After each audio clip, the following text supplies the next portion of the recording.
आदरणीय दर्शकवृन्द, कार्यक्रम बिग न्युजका लागि एबिसी विशेषमा यहाँलाई हार्दिक स्वागत छ।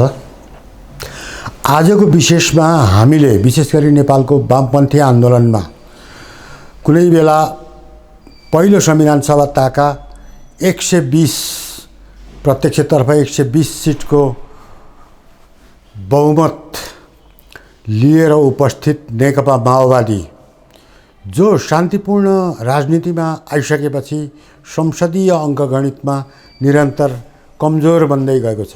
आजको बिग न्युजमा हामीले छलफलको विषय बनाएका छौँ नेकपा माओवादी केन्द्रलाई।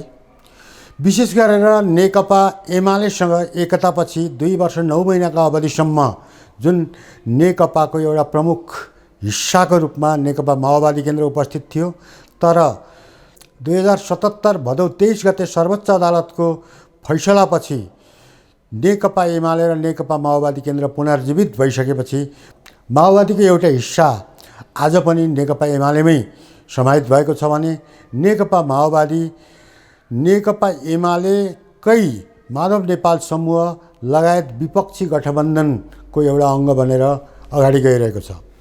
तर यस बीचमा जुन रूपमा अरू दलहरूका राजनीतिक गतिविधिहरू तीव्र रूपमा देखिन्छन्, नेकपा माओवादीका तुलनात्मक रूपमा कम गतिविधिहरू मात्र देखिन्छन्। के त अब नेकपा माओवादी आज के गर्दैछ? अब नेकपा माओवादी अगाडि बढ्नका लागि उसको भावी मार्गचित्र के छ र नेपालमा नेकपा माओवादी आन्दोलनको औचित्य पुष्टि गर्न अबको बाटो के हो, यी बारेमा कुराकानी गर्नेछौँ र त्यसभन्दा अगाडि कार्यक्रमको सुरुवात गर्नेछौँ। नेकपाको 2 वर्ष 9 महिना अवधि नेकपा माओवादीले के पायो के गुमायो भनेर यसका लागि हामीले निम्त्याएका छौँ नेकपा माओवादीका स्थायी समिति सदस्य देव गुरुङ। एबिसी टेलिभिजनको यो कार्यक्रममा यहाँलाई हार्दिक स्वागत छ। धन्यवाद।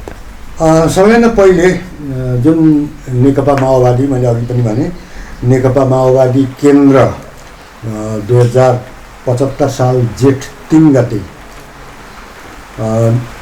नेकपा एमालेसँग मिलेर नेकपा नेपाल कम्युनिस्ट पार्टी बन्यो र सम्भवतः नेपालको कम्युनिस्ट आन्दोलनको इतिहासमा झन्डै 7 दशकको इतिहासमा यो सबैभन्दा ठुलो परिवर्तन थियो।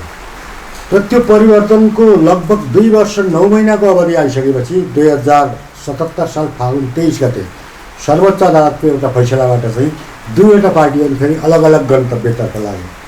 तपाईँ नेकपा माओवादी केन्द्रको एकजना माथिल्लो स्तरको नेताको हैसियतले र एकजना राजनीतिक चिन्तकको हैसियतले भन्नुपर्दाखेरि यो 2 वर्ष 9 महिनाको अवधि 73 जेठ 3 देखिको 73 फागुन 23 सम्मको अवधिमा नेकपा माओवादी केन्द्रले के पायो के गुमायो? अब नेपाली कम्युनिस्ट आन्दोलनमा निश्चय पनि यो अवधि एउटा महत्त्वपूर्ण अवधि हो र यो अवधिमा शिक्षाको दृष्टिकोणले महत्त्वपूर्ण शिक्षा प्राप्त भएको चाहिँ छ। कम्युनिस्ट आन्दोलनका नकारात्मक पक्षको कोणबाट सकारात्मक पक्षको कोणबाट महत्त्वपूर्ण शिक्षाहरू प्राप्त भएको छ। संगठनात्मक रूपले यद्यपि त्यति उपलब्धिहरू हुन सकेन होला, तर चाहिँ पनि आन्दोलनको चाहिँ पुँजीको हिसाबले र यो सङ्घर्ष, यो क्लास स्ट्रगलको यात्रामा स्ट्रगलका यस्ता प्रकृतिका स्ट्रगल पनि हुँदो रहेछ, अनअपेक्षित खालका अकल्पनीय प्रकारका घटनाहरू पनि हुँदो रहेछ भन्ने प्रकारको शिक्षा चाहिँ दिएको छ भन्ने लाग्छ। त्यसकारणले त्यसले अझ परिष्कृत गर्ने, परिष्कृत बनाउने, अनुभवी बनाउने दिशामा चाहिँ एउटा महत्त्वपूर्ण योगदान पुग्यो भन्ने लाग्छ।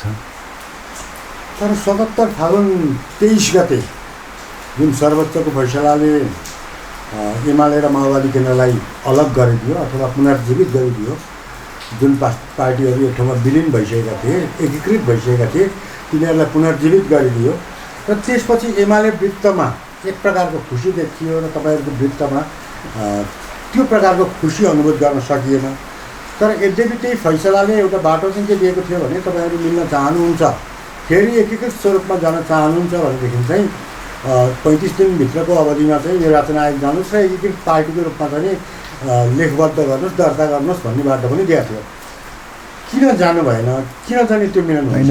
त्यो चाहिँ पहिले कुरा त त्यो सम्भव थिएन, किन पार्टी एकता गर्ने भन्ने कुरा, पार्टी विभाजन भन्ने कुरा त्यस्तो प्रकारको एउटा विधि र प्रक्रियाबाट हुने विषय होइन होइन।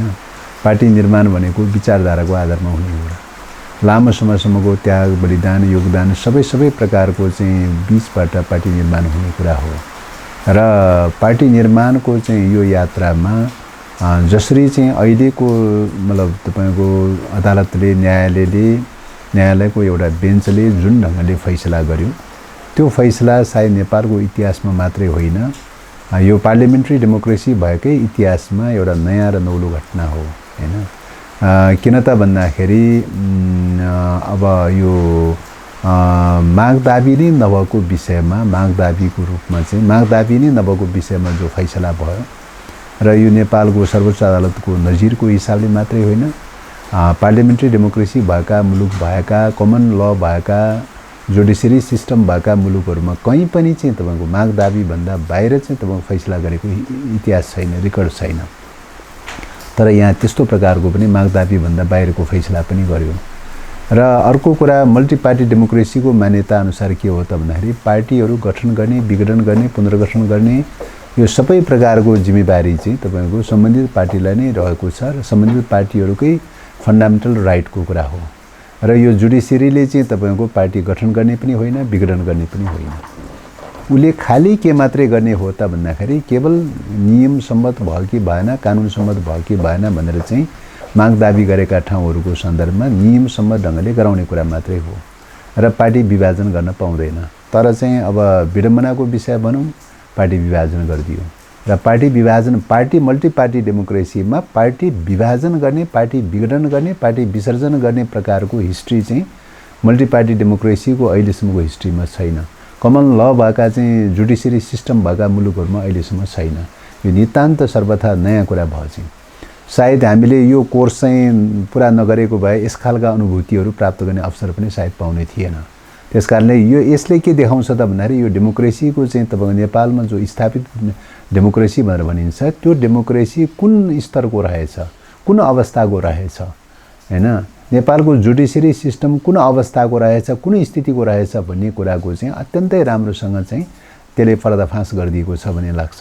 त्यसो भएको हुनाले यो रूपले चाहिँ निर्णय भइसकेपछि अब तपाईको एकताको लागि ठाउँ दिएको छ, समय दिएको छ, मिलेर आउने भए आउनु भन्ने प्रकारको कुरा त त्यो त केवल चाहिँ तपाईको एउटा मतलब ढकोसलाको रूपमा प्रयोग गरेको कुरा मात्रै हो।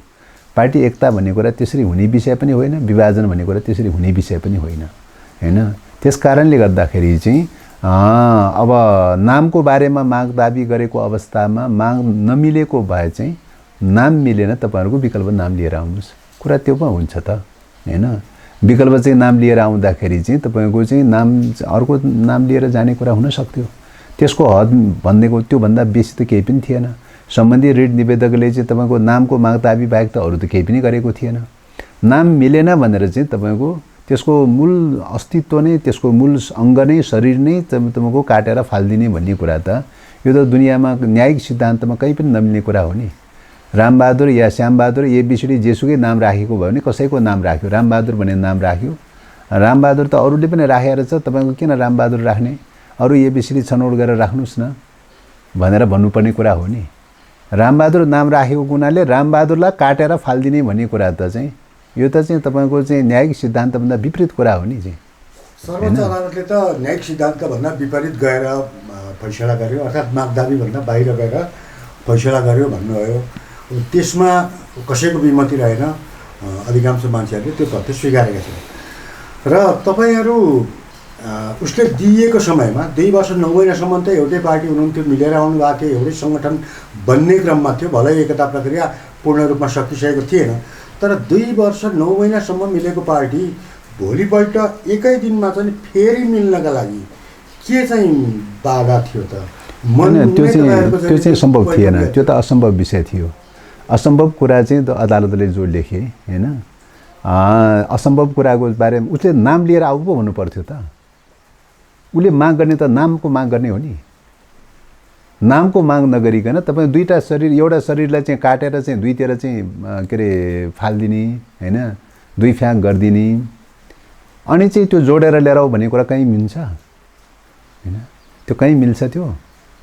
त्यस कारणले गर्दाखेरि यो त उसले माग्ने त नाम पो हो त, किन नाम मागेन हैन, किन शरीर फाल्यो, किन शरीर काट्यो चाहिँ हैन, नाम पो माग्नु पर्थ्यो त चाहिँ, किन नाम, के कारणले, के कति कारणले नाम मागेन चाहिँ। त्यस कारणले यो फैसला भनेको विशुद्ध राजनीतिक षड्यन्त्र र राजनीतिक उद्देश्यबाट अभिप्रेरित भएर गरिएको फैसला हो। अर्को शब्दमा भन्ने हो भने बालुवाटारले ड्राफ्ट गरिदिएको चाहिँ तपाईँको चाहिँ कपीलाई हुबाहु लिएर आएर बेन्चमा समेत सुनाउन नसकेर चाहिँ तपाईँको मेलबाट चाहिँ हालिदिएर चाहिँ तपाईँको जानकारी गराएको अवस्था हो। बालुवाटार चाहिँ नेकपा एकतासँग चाहिँ सन्तुष्ट थिएन। अब सायद चाहिँ अब त्यही सोचले त्यही चिन्तनले सायद काम गरिरहेको थियो। ओलीजीले त पहिलेदेखि नै चाहिँ तपाईँको चाहिँ एकता प्रक्रिया त एउटा ढङ्गले त एकता त गर्नुभयो, तर उहाँले एकता रुचाउनु भएन। एकता रुचाउनु भएन, जसरी भए पनि एकता ब्रेक गर्ने प्रकारको प्रयास चाहिँ उहाँले गरिरहनु भएकै थियो। टुटाउने फुटाउने कारबाही गर्ने एकीय गर्ने यो प्रयास त गरिरहनु भएकै थियो। एकातर्फ उहाँले ओलीजीले त्यो प्रयास गरिरहने, अर्कोतर्फ सर्वोच्चबाट यो खालको फैसला हुने भनेपछि त एकातर्फ चाहिँ तपाईँको चाहिँ कुखुरा हराउने, अर्कोतर्फ स्याल कराउने कुरा त त्यो देखियो त चाहिँ। सर्वोच्चले त्यो फैसला नगरिदिएको भए पनि केही समयपछि चाहिँ तपाईँहरू त्यसरी नै फुट्नु हुने रहेछ। होइन त्यो सम्भव थिएन चाहिँ, त्यसरी त सम्भव थिएन चाहिँ। यो त विचारधाराको आधारमा लडाइँ चलिरहेको छ नि, प्रतिगमन र अग्रगमनको लडाइँ चलिरहेको छ नि नेकपाभित्र त हैन। संसद विघटन गर्नु उपयुक्त थियो कि थिएन भन्ने लडाइँ चलिरहेको छ। यो संविधान खारिज गर्ने कि नगर्ने भन्ने प्रश्नको लडाइँ चलिरहेको छ। हिन्दू राज्य राख्ने कि नराख्ने भन्ने लडाइँ चलिरहेको छ। संघीयता राख्ने कि नराख्ने भन्ने लडाइँ चलिरहेको छ। समानुपातिक समावेशी राख्ने नराख्ने भन्ने लडाइँ चलिरहेको चाहिँ छ। विचार चलिरहेको छ, लडाइँ चाहिँ एकातर्फ चाहिँ छ हैन। अनि अब त्यो स्थितिमा चाहिँ जुन ढङ्गले चाहिँ जो फैसला गर्यो त्यसले चाहिँ यो त विशुद्ध षड्यन्त्रमूलक ढङ्गले राजनीतिक उद्देश्यबाट अभिप्रेरित भएर चाहिँ षड्यन्त्रमूलक ढङ्गले गरिएको फैसला हो। त्यसो भयो भने यदि त्यसो नहुँदो हो त हैन, यो पुनरावलोकन लिनु पर्थ्यो नि। पुनरावलोकन लिन तयारी भएन। किन पुनरावलोकन लिन तयारी भएन? न्यायिक प्रक्रिया अनुसार स्वतः चाहिँ पुनरावलोकन गर्ने चाहिँ हरेक मुद्दामा पुनरावलोकनको चाहिँ चान्स खुला गरेको हुन्छ। यसमा पुनरावलोकन गर्न किन तयारी भएन हैन? भलै पुनरावलोकन गर्ने क्रममा पनि उनीहरूलाई त्यही ठानेको छ, त्यही सही लागेको छ भने त्यही सही छ, त्यही जे फैसला गर्यो त्यही ठिक हो भनेर भन्न सक्थे। पुनरावलोकनै नगर्ने भनेर भनेको त अर्को राजनीतिक षड्यन्त्रको उपज हो नि हैन। त्यसो भएको हुनाले चाहिँ यो सबै कुराहरू न्यायालयको साख चाहिँ एउटा बेन्चको फैसलाले गर्दाखेरि तपाईँको न्यायालयको साख गुमाउने काम भयो, न्यायालयको मर्यादा गुमाउने काम भयो हैन। न्यायिक सम्पादन गर्ने प्रक्रियाको चाहिँ मर्यादा गुमाउने कुरा भयो हैन। रिट निवेदकले माग दाबी नगरेको विषयमा गएको छ। बहस गरेका चाहिँ वकिलहरूले दुवै पक्षबाट बहस गरेका चाहिँ कानुन व्यवसायहरूले चाहिँ कसैले पनि माग दाबी गरेको छैन। उच्चारणसम्म पनि छैन, त्यो चाहिँ पार्टी विभाजन सम्बन्धी उच्चारणसम्म पनि छैन हैन। कसैको माग दाबी छैन। बहस नोट दिनुपर्ने हुन्छ, लास्टमा चाहिँ सकेपछि बहस नोट दिनुपर्ने हुन्छ। त्यो बहस नोटमा कसैको माग दाबी छैन पार्टी विभाजन सम्बन्धी चाहिँ। नाम मिल्यो कि मिलेन भन्ने कुरा बाहेक त पार्टी विभाजन सम्बन्धी माग दाबी कसैको पनि छैन। अनि बहस नोटमा पनि नभएको, वकिलहरूले कसैले पनि बहस नगरेको, माग दाबी पनि नभएको विषयमा चाहिँ जसरी चाहिँ आदेश दियो, जसरी फैसला गर्यो हैन, यो त चाहिँ तपाईँको 8औं आश्चर्य भन्छ। विश्वमा चाहिँ तपाईँको चाहिँ 8औं आश्चर्य छन् रे, अनि एउटा थपियो भने 9औं आश्चर्य भनेर भन्छ। एउटा 9औं आश्चर्य भएको चाहिँ छ। नेकपा काल चाहिँ 2 वर्ष 9 महिनाको अवधिमा पाठ सिक्यौँ भनेर भन्नुभयो, तर समग्रमा फाइदै भयो भनेर भन्नुभयो। तर नेकपाबाट फेरि छुट्टिएर आफ्नो घर जाने बेलामा तपाईँहरूका थुप्रै साथीहरू त उतै छुटे नि। त्यो त विचारको लडाइँ हो। विचारको लडाइँमा कोही कता पुग्छ, कोही कता पुग्छ। अब यो विचार चाहिँ सिद्धिने प्रक्रियामा प्रतिगमन र अग्रगमनको लडाइँ चल्दाखेरि विचार सिद्धिनेहरू प्रतिगमनतर्फ लाग्ने कुरा चाहिँ को उपज हो भन्ने लाग्छ। अब त्यसो भएको हुनाले चाहिँ यो चाहिँ विचार सिद्धिँदै गएपछि पद र प्रतिष्ठालाई मात्रै केन्द्रबिन्दु बनाउने विकृति विसङ्गति पनि माओवादी आन्दोलनमा रहेछ भन्ने कुराको एउटा जीवन्त उदाहरण हो। अनि नेकपा कालमा चाहिँ माओवादीले साङ्गठनिक रूपमा पनि थरबहुत घाटा चाहिँ भोग्यो भन्ने अर्थ लगाउन मिल्छ कि मिल्दैन यसलाई?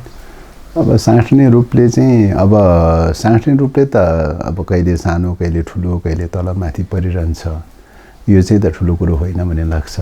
विचारमा हामीले सही दिशा लिन सकेनौँ भन्ने कुरा हो, विचारमा सही बाटो लिन सकेनौँ भन्ने कुरा हो। यो कोणबाट हेर्दाखेरि जसरी चाहिँ तपाईँको पार्टी एकता भएपछि जुन प्रकारको स्ट्रगल भयो र त्यो स्ट्रगलले चाहिँ तपाईँको एउटा ठुलै तरङ्ग चाहिँ पैदा गरेकै अवस्था हो।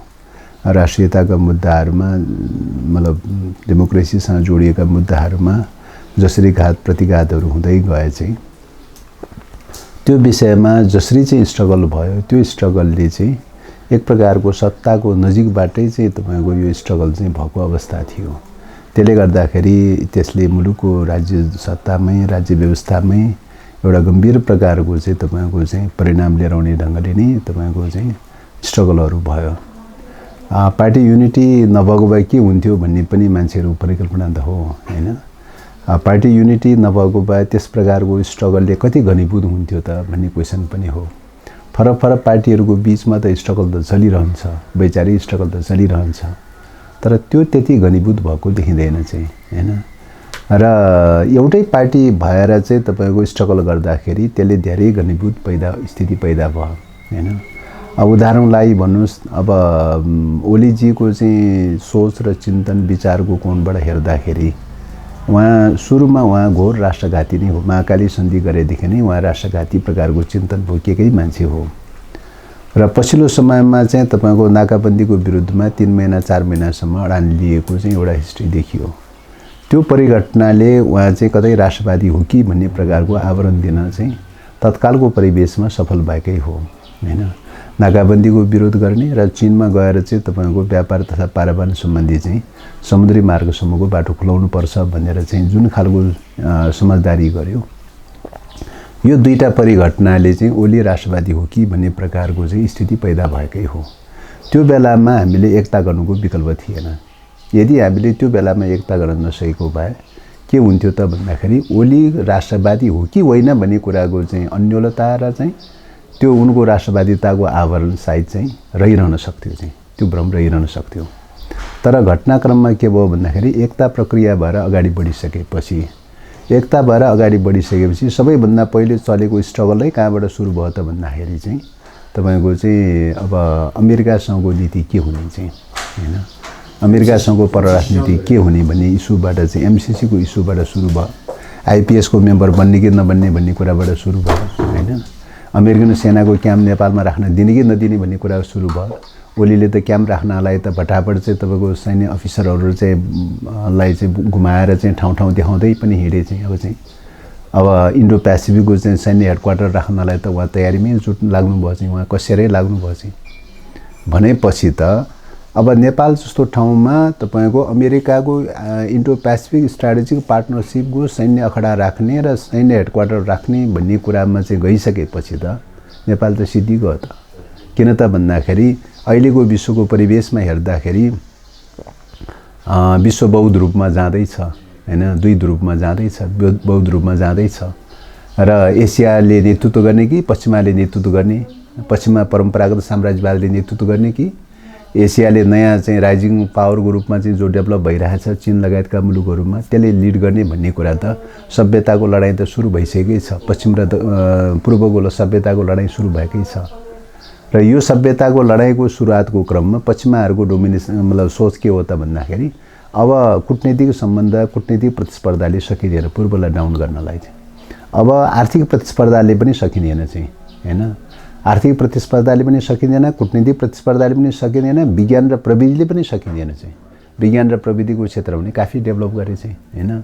अब सुशासनको क्षेत्रमा त झन् सक्ने कुरै भएन चाहिँ हैन। आर्थिक जीवन स्तर उठाउने क्षेत्रमा हेर्दाखेरि चीनले गुणात्मक रूपले आर्थिक जीवन स्तर उठाउँदै गयो हैन। विकासका चाहिँ मोडेलहरू नयाँ प्रकारका मोडेलहरू डेभलप गर्दै गयो। आर्थिक समृद्धिको यात्रामा चाहिँ विश्वमै 2nd पोजिसनमा त चाइना पुग्यो त चाहिँ।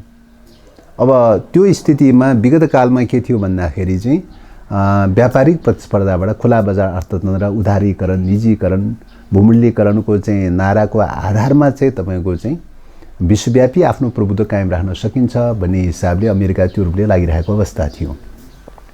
तर घटनाक्रमले के साबित हुँदै गयो त भन्दाखेरि कमजोर बन्दै गयो, सिद्धिँदै गयो, आर्थिक सङ्कटमा पर्दै गयो अमेरिका त।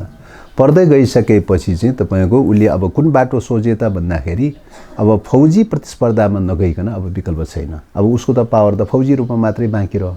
एक नम्बरको शक्ति भन्नका लागि त फौजी शक्ति मात्रै बाँकी रह्यो। फौजी रूपले अफेन्स नगर्ने हो भने अब आफ्नो चाहिँ हैसियत रहँदैन, विश्वव्यापी प्रभुत्व रहँदैन भन्ने निष्कर्षमा पुगिसकेपछि अब फौजी रूपले चाहिँ काउन्टर गर्नलाई त चीनको चाहिँ सबैभन्दा कमजोर पोइन्टहरूबाट स्टार्ट गर्नु पर्यो हैन। उसले पूर्वी क्षेत्रबाट स्टार्ट गर्न कोसिस गर्यो, प्रभावकारी हुन सकेन। दक्षिणी क्षेत्रबाट चाहिँ साउथ सी लगायतका मुलुकहरू ठाउँहरूबाट चाहिँ घेराबन्दी गर्ने कोसिस गर्यो। व्यापारमा बाहेक त अरू त कन्ट्रोल गर्न सकिने कुरो भएन त्यहाँ त चाहिँ हैन। अब त्यो स्थिति भइसकेपछि अनि दक्षिण पश्चिमी क्षेत्रबाट चाहिँ तपाईँको घेराबन्दी गर्ने कोसिस गर्दैछ। दक्षिण पश्चिमको घेराबन्दी भनेको तिब्बत र सिन्चाङ प्रान्तको प्रश्न हो। तिब्बत र सिन्चाङ प्रान्तको प्रश्नलाई टुटाउन सक्यो, फुटाउन सक्यो भने त तिब्बतलाई त विघटन गराउन सक्ने कुरा भयो, चाहिँ विसर्जन गराउन सक्ने कुरा भयो। त्यस कारणले गर्दाखेरि चीनलाई चाहिँ मतलब तिब्बतलाई टुक्राउन सक्यो भने सिन्चाङ प्रान्त स्वतः टुक्छ। त्यो दुईटा प्रान्त टुक्रिने बित्तिकै चाहिँ त चीनलाई त साइज डाउन गराउन सकिने कुरा भयो। अमेरिकाको सुपर पावर यथावत रूपले रहन्छ। त्यस कारणले गर्दाखेरि समग्र स्ट्राटेजीको केन्द्रबिन्दु कहाँ बने त भन्दाखेरि तिब्बत र चाहिँ तपाईँ सिन्चाङ प्रान्तलाई कसरी टुक्राउने भन्नेमा केन्द्रित छ। त्यसको लागि पावरको हिसाबले, फोर्सको हिसाबले इन्डियालाई प्रयोग गर्न खोज्यो, इन्डियाका हिन्दू अतिवादीहरूलाई प्रयोग गर्न खोज्यो चाहिँ हैन। र स्ट्राटेजिक पोइन्ट अफ भ्यूले चाहिँ आर्मी पोइन्ट अफ भ्यूले, स्ट्राटेजिक पोइन्ट अफ भ्यूले चाहिँ नेपाल चाहिँ गेटवेको रूपमा प्रयोग गर्न खोज्यो चाहिँ। तिब्बतका विरुद्ध प्रयोग गर्ने क्रममा नेपाललाई गेटवेको रूपमा प्रयोग गर्न खोज्यो। अब यही कुरालाई चाहिँ केन्द्रबिन्दु बनाएर चाहिँ तपाईँको एमसिसी प्रोजेक्ट चाहिँ तपाईँको आइपिएसको पार्ट हो भनेर चाहिँ तपाईँको ल्याइरहेको अवस्था छ। यही कुरा बुझेर आइपिएसको मेम्बर बनाउनलाई चाहिँ पुरै लागिपरेको छ। यही कुरा बुझेर तपाईँको चाहिँ नेपालमा सैनिक क्याम्पहरू राख्नका लागि चाहिँ अब चाहिँ पटक पटक चाहिँ उनीहरू भिजिट गर्ने, भेटघाट गर्ने, कुराकानी गर्ने यो रूपले चाहिँ लागिरहेको चाहिँ छ। त्यो कुरा त अमेरिकनहरूले त सबै सार्वजनिक गरे त चाहिँ। एमसिसी इन्डो पेसिफिकको पार्ट हो भनेर पनि सार्वजनिक गरेकै हो। आइपिएसको मेम्बर बनिसक्यो नेपाल चाहिँ भन्ने कुरा पनि उसले सार्वजनिक गरेकै हो। नेपालमा चाहिँ आइपिएसको हेडक्वार्टर लगायतका सैनिक क्याम्पहरू राख्नका लागि नेपालको सरकारसँग उच्च स्तरमा वार्ता चलिरहेको छ, सकारात्मक दिशातर्फ गइरहेछ भन्ने कुरा पनि सार्वजनिक गरेकै हो। त्यसकारण नेकपा जुन गठन भयो र अक्सर अहिले चाहिँ नेपाली राजनीतिक वृत्तमा एउटा चर्चा के गरिन्छ भने चीनको चासो भनौँ या सदाशयतामा चाहिँ नेकपा गठन भयो, चीनको सक्रियता भन्ने पनि छ। र पछिल्लो चरणमा विशेष गरेर नेकपा विभाजन लगभग पोइन्टमा पुग्दा अथवा तपाईँकै शब्दलाई मैले लिएर भन्नुपर्दा प्रतिनिधि सभा विघटन गरिसकेपछि जुन बेला नेकपा भित्रको आन्तरिक लडाइँ चाहिँ उत्कर्षमा पुगेको थियो त्यतिखेर चिनिया राजदूतको सक्रियता व्यापक देखिएको स्थिति थियो।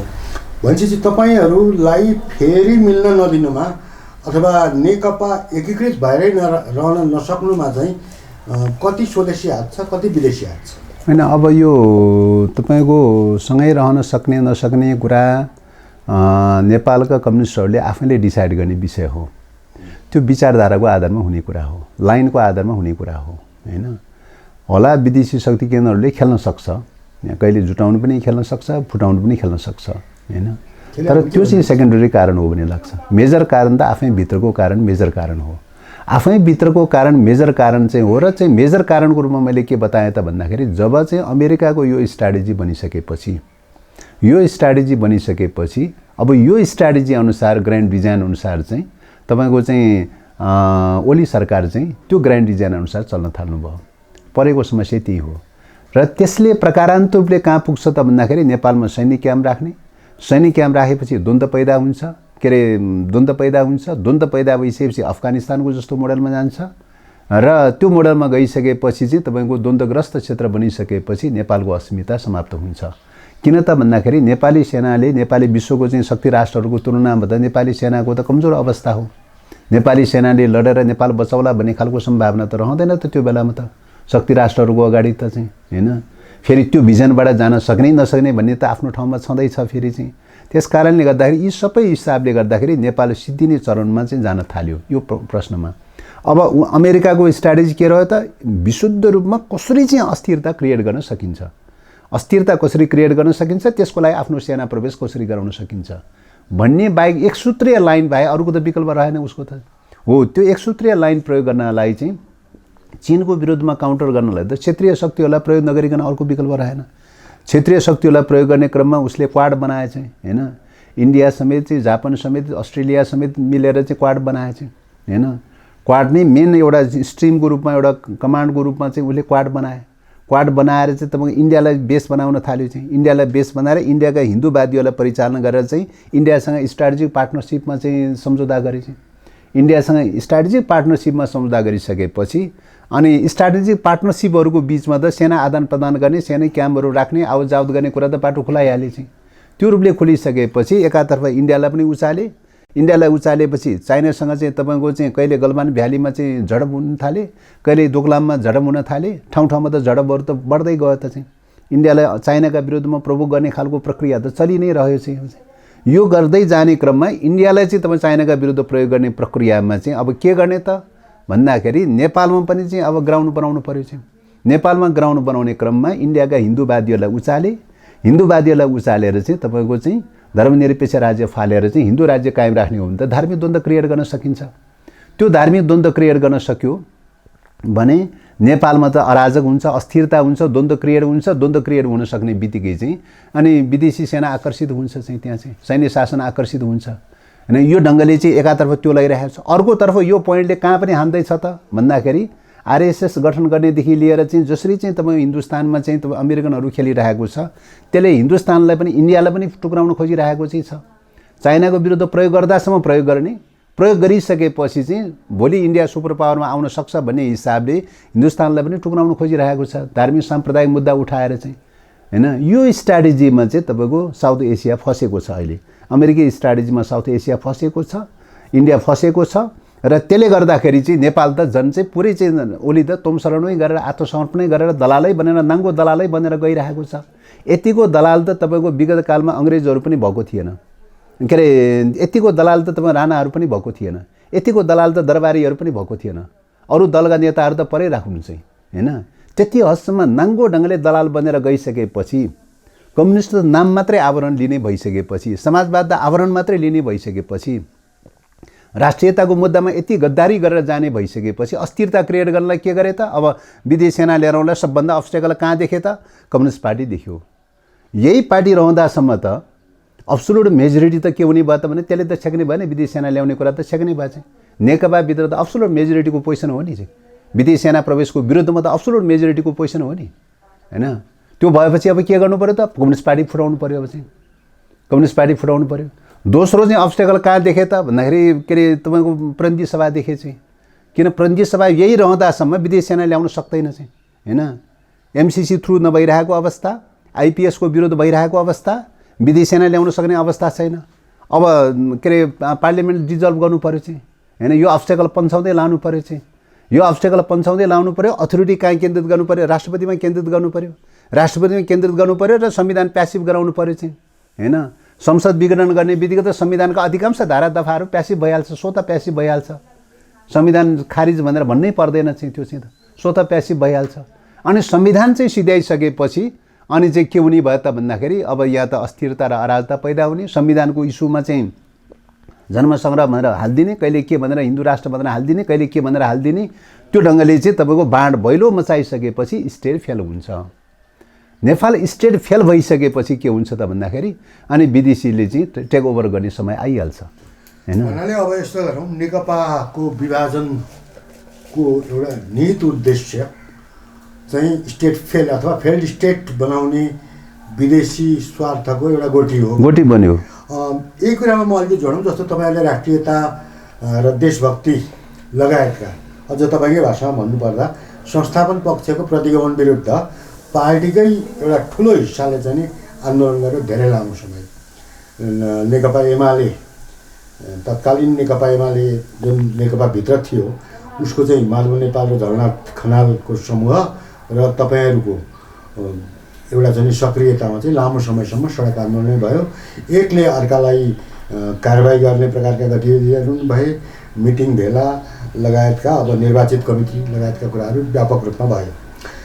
तर 23 गतेको जुन फैसलापछि फेरि माधव कुमार नेपालहरू र तपाईँहरू छुट्टा छुट्टै हुनुभयो र माधव कुमार नेपालहरू कसरी जाने भन्ने कुरा उहाँहरूले आफैले निर्णय गर्ने विषय हो। उहाँहरूले चाहिँ कुन ढङ्गले जाने भन्ने कुरा उहाँहरूको सो निर्णयको कुरा हो। उहाँले निर्णय गरेर एमालेमै रहने भनेर निर्णय गरेर लागिरहनु भएको छ। त्यसैले एमाले भित्रकै सन्दर्भमा उहाँले जो वैचारिक सङ्घर्ष चलाइरहनु भएको छ हैन, जुन राजनीतिक सङ्घर्ष चलाइरहनु भएको छ, होला कतिपय पुग्यो होला कतिपय पुगेन होला, त्यो आफ्नो ठाउँमा छ। तर मेजर रूपमा जुन ढङ्गले प्रतिगमनका विरुद्ध स्ट्रगल गरिरहनु भएको छ, मूलतः सही ढङ्गले सङ्घर्ष गरिरहनु भएको छ। त्यसकारणले प्रतिगमनको विरुद्धमा जाने चाहिँ चिन्तन सोच प्रवृत्तिहरूसँग हाम्रो सहकार्य हुन्छ, समझदारी हुन्छ हैन। र जो प्रतिगमनको विरुद्धमा जाने जो अग्रगमनका पक्षमा छन् उहाँहरूसँग सहकार्य हुन्छ, सहमति हुन्छ, समझदारी हुन्छ। जो प्रतिगमनको पक्षमा लागिरहेछ उनीहरूसँग सहकार्य हुने कुरो स्वतः हुने कुरो भएन। त्यसकारणले अहिले उहाँहरूको सोच एमाले भनेर भन्दा पनि चाहिँ अब चाहिँ तपाईँको चाहिँ पार्टीको रूपमा एउटै पार्टी रहेको अवस्था हुँदा पनि चाहिँ विचारको हिसाबले त दुईटा विचार आइरहेकै छ। ओलीजीको प्रतिगमनको विचार र माधव झलनाथजीहरूको अग्रगमनको विचार त आइरहेकै छ। दुईटा धार त छ त चाहिँ हैन। यो दुईटा धार जोडेको भनेदेखि नि जस्तो अहिले विपक्षी गठबन्धन विशेष गरेर 23 गतेको फैसलापछि माधव कुमार नेपालहरूले एउटा क्याटालिस्टको रूपमा भूमिका निर्वाह गर्नुभएको छ। भूमिका कतिपय ठाउँमा देखिन्छ, कतिपय ठाउँमा देखिँदैन। तर विपक्षी गठबन्धनले अहिले एकपछि अर्को सफलता पाइरहेछ। उदाहरणकै रूपमा हेर्नुभयो भने सुदूरपश्चिम भयो, कर्णाली प्रदेश भयो, भर्खरै गण्डकी प्रदेशमा चाहिँ सरकार गठनकै कुरा भयो, या चाहिँ बागमती प्रदेशमा राष्ट्रिय सभामा निर्वाचन होस् या लुम्बिनी प्रदेशबाट राष्ट्रिय सभामा निर्वाचन होस्, हरेक ठाउँमा विपक्षी गठबन्धनको चाहिँ एउटा सफलता भेटिरहेछ। तर अब माधव कुमार नेपाल समूहहरू चाहिँ कतिन्जेलसम्म र कुन एक्सटेन्टमा चाहिँ त्यो रूपमा जान सक्नुहुन्छ त्यो भन्न सकिने अवस्था छैन। त्यतिखेर चाहिँ जस्तो माओवादीको विपक्षी गठबन्धनको जुन यो राजनीति कुन रूपमा अगाडि बढ्छ त? अब हैन, पहिलो कुरा त अब विचारको आधारमा मैले अघि नै भनिहालेँ, जबसम्म अग्रगमनको पक्षमा रहन्छ तबसम्म हाम्रो सहकार्य हाम्रो चाहिँ सहकार्य यथावत रहन्छ। पहिलो कुरा त्यो। दोस्रो, अब अहिले कङ्ग्रेससँगको सहकार्य पनि अहिलेको करेन्ट इस्युमा विचारकै आधारमा हो। किन त भन्दाखेरि यो संविधानको पक्षपाती त छ त। कङ्ग्रेस यो संविधानलाई खारिज गर्न त चाहँदैन, यो संसदलाई तत्काल खारिज गर्न त चाहँदैन त हैन। संसद कायम राख्न चाहन्छ, तपाईँको चाहिँ संविधान कायम राख्न चाहन्छ, राज्यका अङ्गहरूलाई चाहिँ संवैधानिक अङ्गहरूलाई स्वतन्त्र पूर्व सञ्चालन गर्न दिनुपर्छ भन्ने कुरामा चाहिँ कायम राख्न चाहन्छ। विधिको चाहिँ शासनलाई फलो गर्नु पर्यो, चाहिँ विधि विपरीत जान भएन भन्ने कुरालाई चाहिँ कायम राख्न चाहन्छ। त्यो पोइन्टमा त चाहिँ ओलीभन्दा त उनीहरू अग्रगमन देखिए त यो इस्युमा त। हामीले त हेर्ने त कुरा त्यो हो। नाम मात्रै हेरेर त हुँदैन त चाहिँ हैन, नाम मात्रै हेरेर त हुँदैन त। काम हेर्नु पर्यो चाहिँ, तत्कालको चाहिँ मतलब लाइन हेर्नु पर्यो चाहिँ, लाइनको आधारमा हेर्नु पर्यो। त्यसकारणले जबसम्म नेपाली कङ्ग्रेस पनि यो संविधानको रक्षार्थ उभिरहन्छ, यो संसदको रक्षार्थ उभिरहन्छ, विधिको शासन फलो गर्नुपर्छ भन्ने कुरामा रहिरहन्छ, तबसम्म हाम्रो सहकार्य रहिरहन्छ। त्यस्तै माधव नेपालजीहरूसँग पनि जबसम्म यो अवधारणा रहिरहन्छ तबसम्म सहकार्य हुन्छ हैन। यो अवधारणै छोड्नु भयो भने त के लाग्यो र नै हैन। त्यसकारणले गर्दाखेरि भोलि यो अवधारणाबाट चाहिँ तपाईँको चाहिँ प्रतिगमनको अवधारणाबाट अपग्रेड भएर ओलीजी चाहिँ अग्रगमनको दिशातर्फ आउनु भयो भने त त्यो बेलामा त चाहिँ विचारको आधारमा त जोसँग पनि सहकार्य हुनसक्छ हैन।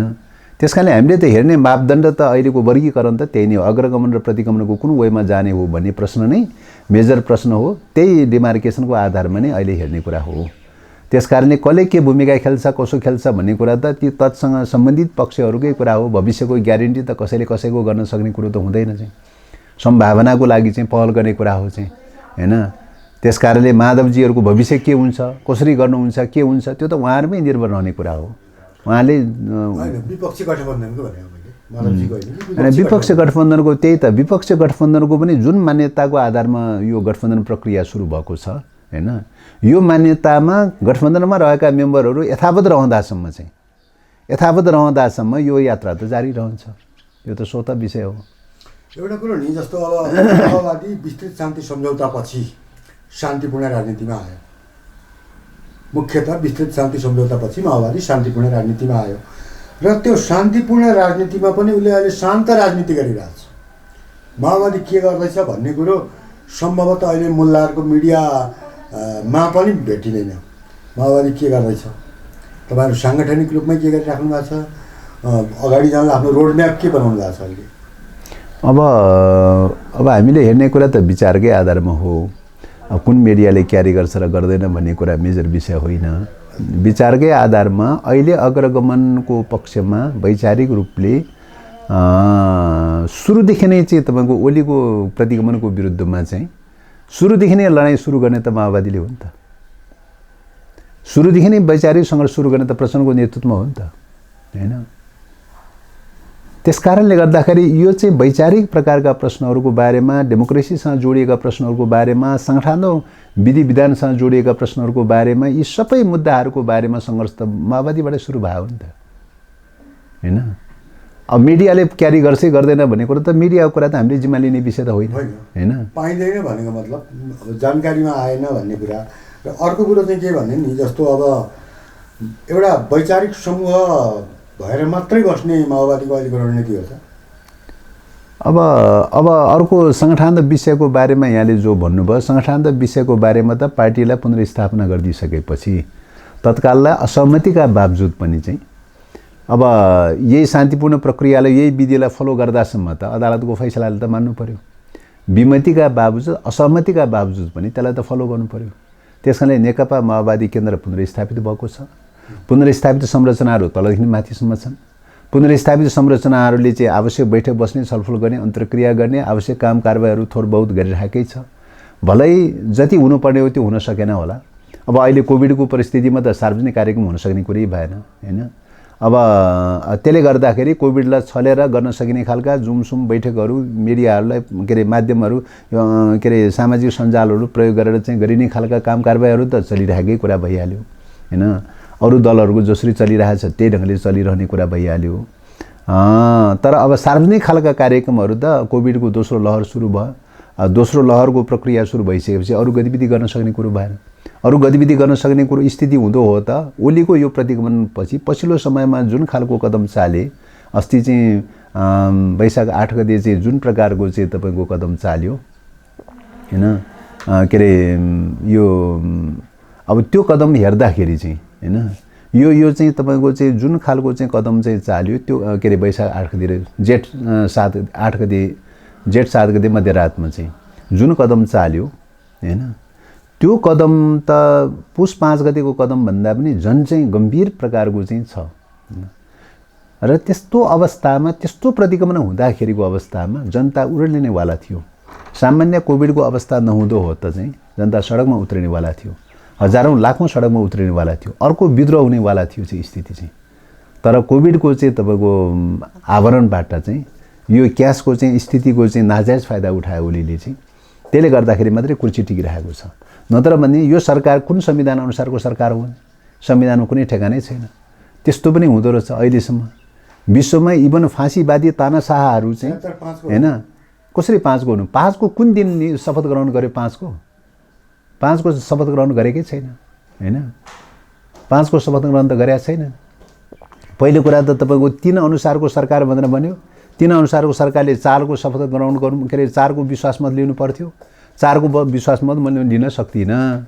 वैशाख 27 गते जुन पोजिसनमा थियो त्यही पोजिसनमा यथावत छ, त्यस कारणले म विश्वास मत लिन सक्दिनँ। अब 5 अनुसारको सरकार गठन गर्नलाई चाहिँ राष्ट्रपतिले चाहिँ प्रक्रिया अगाडि बढाइयोस् भनेर पत्रचार गर्नुभयो, होइन? राष्ट्रपति कहाँ पत्रचार गर्नुभयो? पत्रचार गरिसकेपछि त 3 र 4 को च्याप्टर त क्लोज भइसक्यो। 3 र 4 को च्याप्टर क्लोज भइसकेपछि के भयो त भन्दाखेरि 5 अनुसारको चाहिँ च्याप्टर सुरु गरिदिनु भयो राष्ट्रपतिले चाहिँ, होइन? 5 अनुसारको सरकार सुरु भइसकेपछि 5 मा त के अरे देउबाजीले चाहिँ 149 जना पुऱ्याएर हस्ताक्षर लिएर गयो। भरे चाहिँ होइन चाहिँ ओलीले पनि दावा गर्यो भनेर चाहिँ डिसमिस गरिदियो, त्यसलाई चाहिँ डिलिट गरिदियो चाहिँ, होइन? 5 अनुसारको सरकारको नियुक्ति गरे त होइन त चाहिँ। कुनै शपथ ग्रहण पनि गरेको छैन, कुनै नियुक्ति पनि गरेको छैन। र संविधान त 5 मा त उहाँले दावा गर्ने ठाउँ पनि छैन चाहिँ, होइन? उहाँले दावा गर्ने ठाउँ पनि छैन। संविधान त देउबाको दावा मात्रै ठहर छ चाहिँ। तर राष्ट्रपतिले के गरिदिनु भयो त भन्दाखेरि 2टाको दावा गरेको कतैतिर पनि चाहिँ 2 दोहोरो पर्या हुनाले कता विश्वास गर्ने के गर्ने भनेर चाहिँ तपाईँ विघटन गरिदिनु भयो चाहिँ, होइन? तर त्यो त परीक्षण गर्ने कुरा हो नि, सदनबाट परीक्षण गर्ने कुरा हो नि। कता हो के हो भन्ने कुरा त सदनले परीक्षण गर्ने कुरा हो नि। उहाँले चाहिँ त्यो त्यसो गर्नु। त्यस कारणले गर्दाखेरि चाहिँ यो अहिले त्यसपछि चाहिँ त तपाईँको सरकार त तपाईँको चाहिँ के अरे 3 अनुसारको चाहिँ रिजाइन गरिसकेको, एक प्रकारले रिजाइन गरिसकेको सरकार हो। 5 अनुसारको शपथ ग्रहण भएको छैन हैन। भनेपछि चाहिँ यो कुन संविधान अनुसारको सरकार हो त हैन। राष्ट्रपतिले बन्नु पर्थ्यो, उसले बन्नु पर्थ्यो। यो चाहिँ तपाईँको के अरे सरकार विघटन भएको हुनाले, कसैले पनि मेजोरिटी प्राप्त नगरेको हुनाले, सरकार विघटन भएको हुनाले अर्को सरकार गठन नहुँदासम्म चाहिँ 77-3 अनुसारको सरकार भनेर भन्नु पर्थ्यो। 77-3 मा चाहिँ काम चलाउ सरकारको व्यवस्था छ, काम चलाउ सरकारको व्यवस्था भन्नु पर्थ्यो। त्यो भनेन। त त्यो नभन्दा पनि अवस्थामा के हुन्छ त भन्दाखेरि अन्तर्राष्ट्रिय प्र्याक्टिस चाहिँ के हो त भन्दाखेरि चाहिँ संसद विघटन भएको अवस्थामा तपाईँको चाहिँ के हुन्छ त भन्दाखेरि काम चलाउ सरकारमा परिणत हुन्छ भन्ने एउटा अन्तर्राष्ट्रिय प्र्याक्टिसको चाहिँ मान्यता बाहेक त चाहिँ केही पनि छैन अहिले संवैधानिक रूपले त। त्यसैले संविधानले नचिन्ने सरकार पनि चलिरहँदो रहेछ। यो पनि 8औं आश्चर्य माथिको 9औं आश्चर्य हो भन्ने लाग्छ। अलिकति अब यहाँ चाहिँ फेरि थपौँ होइन। जस्तो अब प्रधानमन्त्रीले 2 पटक संसद भङ्ग गर्नुभयो, प्रतिगमनतर्फ जानुभयो भनेर तपाईँले भन्नुभयो।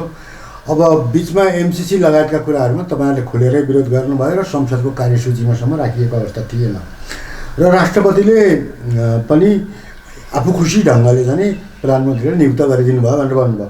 यो सबै प्रधानमन्त्रीले नियुक्ति चाहिँ गरेका छैन।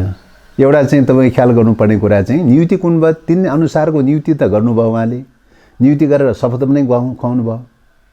तर 5 अनुसारको नियुक्ति पनि पत्र पनि छैन, शपथ पनि कहीँ पनि गरेका छैन। यी सबै प्रकरणमा तपाईँहरूको साइडको चाहिँ कुनै पनि दोष देख्नु चाहिँ देख्नुहुन्न? अब होइन, यो ओलीको तुलनामा ओलीसँग तुलना गर्न लायकको कमजोरीहरू चाहिँ छैन। केही त छ। ओलीसँग तुलना गर्न लायकको कमजोरी चाहिँ छैन। होला कम्युनिस्ट आन्दोलनलाई कसरी प्रभावकारी बनाउने, कसरी सशक्त बनाउने, कसरी चाहिँ यो राष्ट्र मतलब देशभक्त आन्दोलनलाई सुदृढ गर्ने, कसरी डेमोक्रेटिक आन्दोलनलाई सुदृढ गर्ने, समाजवादी आन्दोलनलाई कसरी सुदृढ गर्ने भन्ने लगायतका चाहिँ विषयहरूमा चाहिँ आफ्नो पङ्क्तिलाई सुदृढ गर्ने सवालहरूको सवालमा होलान्, सीमा होलान्, कमी कमजोरी होलान्। मान्छेका सीमा रहित भने त दुनियाँमा कोही पनि हुँदैन चाहिँ हैन, त्यो रूपले होलान्। तर ओलीले गर्ने बदमासीको तुलनामा कसैको पनि कमजोरी छैन। जस्तो केही कमजोरीहरू बताइदिन सक्नुहुन्छ? अनि मैले भनिहालेँ नि, ओलीको चाहिँ जो प्रतिगमनको चाहिँ कदम जो चालेको छ त्यसको तुलनामा कमजोरी गर्ने ठाउँ चाहिँ तुलनात्मक रूपले कमजोरी के अरे गरेको भनेर भन्न सक्ने ठाउँ चाहिँ कहीँ पनि छैन। अब अलिकति फेरि अगाडि जाउँ। अब जस्तो 2 वर्ष 9 महिना नेकपा गठन भयो अथवा अस्तित्वमा रह्यो होइन, र अबका दिनमा फेरि नेपालको कम्युनिस्ट आन्दोलन चाहिँ एउटा 70 वर्षपछि जुन एउटा एकीकृत हुने बाटोमा हिँडेको थियो त्यो भङ्ग भयो र अबका दिनमा फेरि तपाईँहरूका नेतृत्वमा या अरू कसैका नेतृत्वमा त्यसै किसिमको चाहिँ एउटा एकीकृत कम्युनिस्ट आन्दोलनको रूपमा अगाडि जान्छ जस्तो लाग्छ तपाईँलाई? होइन, एकीकृत कम्युनिस्ट आन्दोलनको खाँचो चाहिँ छ, आवश्यकता छ, अब्जेक्टिभ रूपले आवश्यकता छ। किन त भन्दाखेरि मैले अघि भनिहालेँ, राष्ट्र जुन सङ्कटमा गइरहेको छ, अहिले एक प्रकारले पुँजीवादी लोकतन्त्र आएको थियो, त्यो पुँजीवादी लोकतन्त्र पनि एक प्रकारले खोसिसकेको छ हैन। पुँजीवादी लोकतन्त्र पनि खोसिसकेको छ। हाम्रो यात्रा गर्नुपर्ने छ, समाजवादी क्रान्तिको यात्रा गर्नुपर्ने छ, तर अहिले पाएको पुँजीवादी लोकतन्त्रसम्म खोसिएको चाहिँ छ। निरङ्कुश सामाजिक फाँसीवादी के अरे अभ्यासमा गइरहेको छ मुलुक चाहिँ हैन।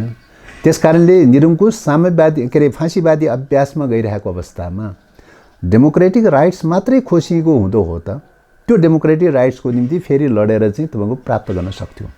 जस्तो 17 सालमा महेन्द्रले तत्काल चाहिँ तपाईँको तत्कालको पार्लिमेन्ट चाहिँ खोस्यो, फेरि लड्यो, फेरि लिएर आयो हैन। 59 सालमा तात्कालीन ज्ञानेन्द्र शाहीले पनि तत्कालको डेमोक्रेसीलाई खोसेको थियो, फेरि लडे लिएर आएछ हैन। तर राष्ट्र सिद्धिएको थिएन त्यो बेलामा चाहिँ। अहिलेको चाहिँ डेमोक्रेसीको खोसाइ चाहिँ के छ त भने राष्ट्र सिद्ध्याउने उद्देश्यसँग अन्तर्रिलेटेड छ। डेमोक्रेसी खोसिने कुरा मात्रै होइन, 17 सालको प्रतिगमन जस्तो मात्रै होइन, 59 सालको प्रतिगमन जस्तो मात्रै होइन। यो अहिलेको प्रतिगमन चाहिँ देशै सिद्ध्याउने खालको प्रतिगमन हो।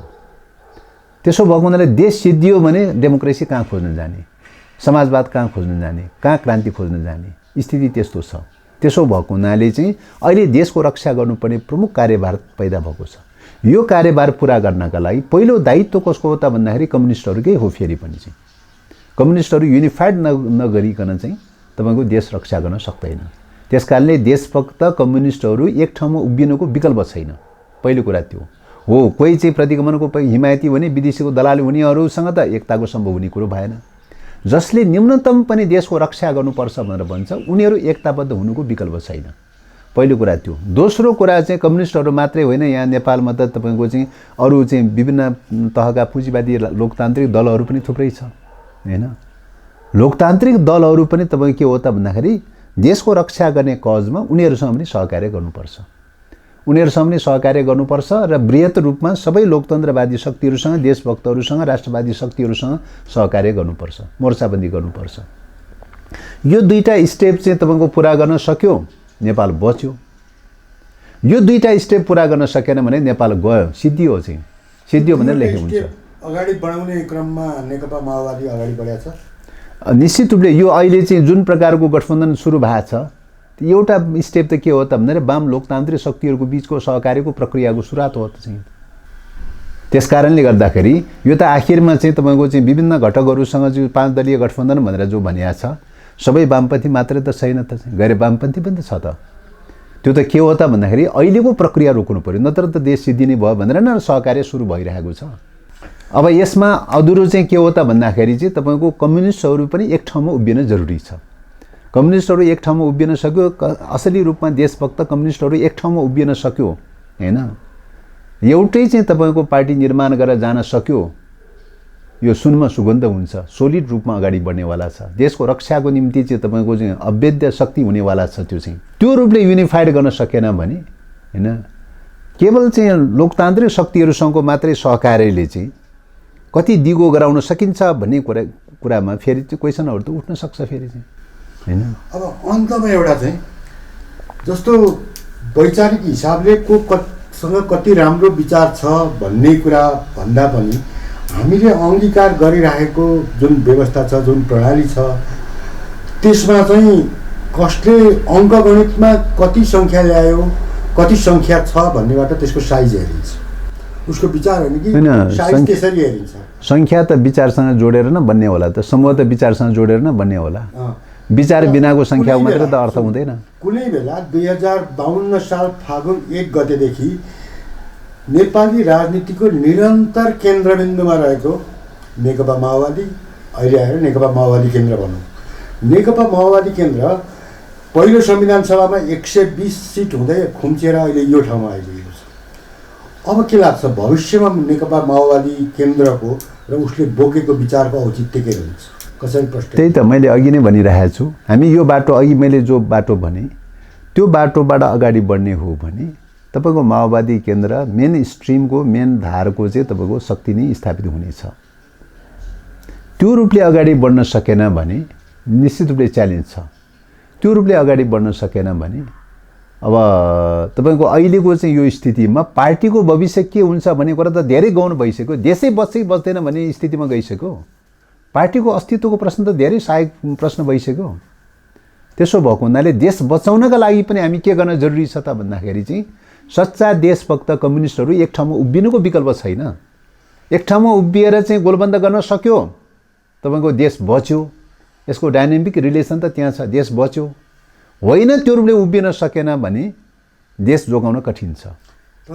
त्यत्रो शक्ति राष्ट्रहरू घेराबन्दी गरेर लागिरहेको अवस्थामा चाहिँ तपाईँको देश बचाउने र चाहिँ बचाउने नबचाउने भन्ने कुरा त इन्टरनल फोर्स भनेर भनेको त जनताको ताकत हो।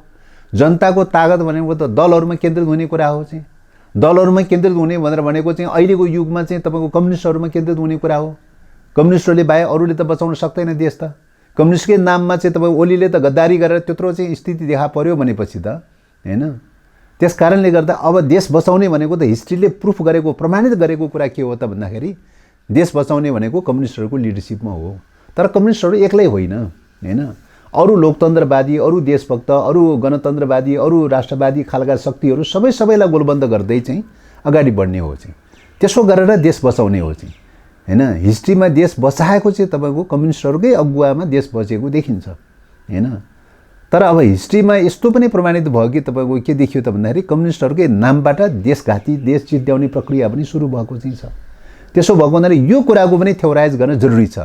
मार्क्सवाद, लेनिनवाद, माओवादको चाहिँ विकासको, वैचारिक विकासको क्रममा चाहिँ कम्युनिस्टहरूको नेतृत्वमा चाहिँ देश रक्षा गरेको छ। कम्युनिस्टहरूको नेतृत्वमा पुँजीवादी क्रान्ति भएको छ। कम्युनिस्टहरूको नेतृत्वमा समाजवादी क्रान्ति भएको चाहिँ छ हैन। तर विडम्बनाको विषय के भयो त भन्दाखेरि यहाँ चाहिँ कस्तो त भयो त भन्दाखेरि जो पुँजीवादी क्रान्तिका चाहिँ हिमायती हुन् चाहिँ बुर्जुवाहरू उनीहरू कमसेकम यो रक्षा गर्नुपर्छ, देश रक्षा गर्नुपर्छ भन्नेमा चाहिँ छ। जो समाजवादी क्रान्ति गर्नुपर्छ भन्नेले चाहिँ पुँजीवादी क्रान्तिको चाहिँ अथवा पुँजीवादी चाहिँ उपलब्धिहरूलाई समेत पनि ध्वस्त पारेर चाहिँ पुरै फाँसीवादी ढङ्गले जाने खालको हिटलरी शासन भनौँ या मुसोलिनी दादा इदी अमिनको शासन भनौँ त्यो दिशातर्फ गइरहेछ। त्यो किन गइरहेछ त भन्दाखेरि त्यो त साम्राज्यवादको भुइँ चढेर गइरहेको चाहिँ छ। त्यस कारणले गर्दाखेरि यो चाहिँ जुन खालको चाहिँ त कम्युनिस्ट आन्दोलनमा तब विश्व कम्युनिस्ट आन्दोलनमा नमिल्दा खालका नयाँ खालका परिघटनाहरू जो देखिरहेको छ यसले चाहिँ तपाईँको मार्क्सवाद लेनिनवाद माओवादमा विचारमा पनि संश्लेषण गर्न जरुरी छ, विचारमा अपग्रेड गर्न जरुरी छ, विकास गर्न जरुरी छ। विकास गर्दै गएर अब चाहिँ तपाईँको चाहिँ सच्चा देशभक्तहरू चाहिँ तपाईँको युनिफाइड नगर्ने हो भने, छिटोभन्दा छिटो चाहिँ युनिफाइड नगर्ने हो भने, सच्चा कम्युनिस्टहरूलाई युनिफाइड नगर्ने हो भने कम्युनिस्ट आन्दोलन त सिद्धियो, दलहरू सिद्धिने कुरा त मामुली कुरा भइहाल्यो, देशै सिद्धिने दिशामा जाँदैछ। यो च्यालेन्जलाई सामना गरेर चाहिँ नेकपा माओवादी केन्द्र अगाडि बढिरहेको छ। हस् त, यहाँले आफ्नो अत्यन्त व्यस्त समयका बिच हामीलाई समय दिनुभयो, धन्यवाद। धन्यवाद। आदरणीय दर्शकवृन्द, यतिन्जेलसम्म हामीले नेकपाको कालखण्ड 2 वर्ष 9 महिनाको कालखण्डको बारेमा विशेष गरी नेकपा माओवादी पार्टीले के पायो के गुमायो र नेकपा गठन अनि विघटन अर्थात् सर्वोच्चको खारिजेपछि 2वटा दलहरू छुट्टा छुट्टै गए पनि सर्वोच्चले दिएको जुन एउटा निर्धारित समय थियो त्यो समयसम्म 2वटा दलहरू एक हुन सकेनन्। यो विभाजनको औचित्य के थियो, यो विभाजनका पछाडि के कारकहरू थिए र अबका दिनमा माओवादीको आगामी गन्तव्य के हुनेछ, माओवादीको आगामी गन्तव्य के हुनेछ भन्ने बारेमा हामीले मेन रूपमा माओवादीका एकजना नेता देव गुरुङसँग कुराकानी गऱ्यौँ र यस श्रृङ्खला अन्तर्गत भोलि यस्तै कुनै एउटा विषय लिएर हामी पुनः प्रस्तुत हुनेछौँ। त्यतिन्जेलका लागि आज्ञा दिनुहोस्। नमस्कार।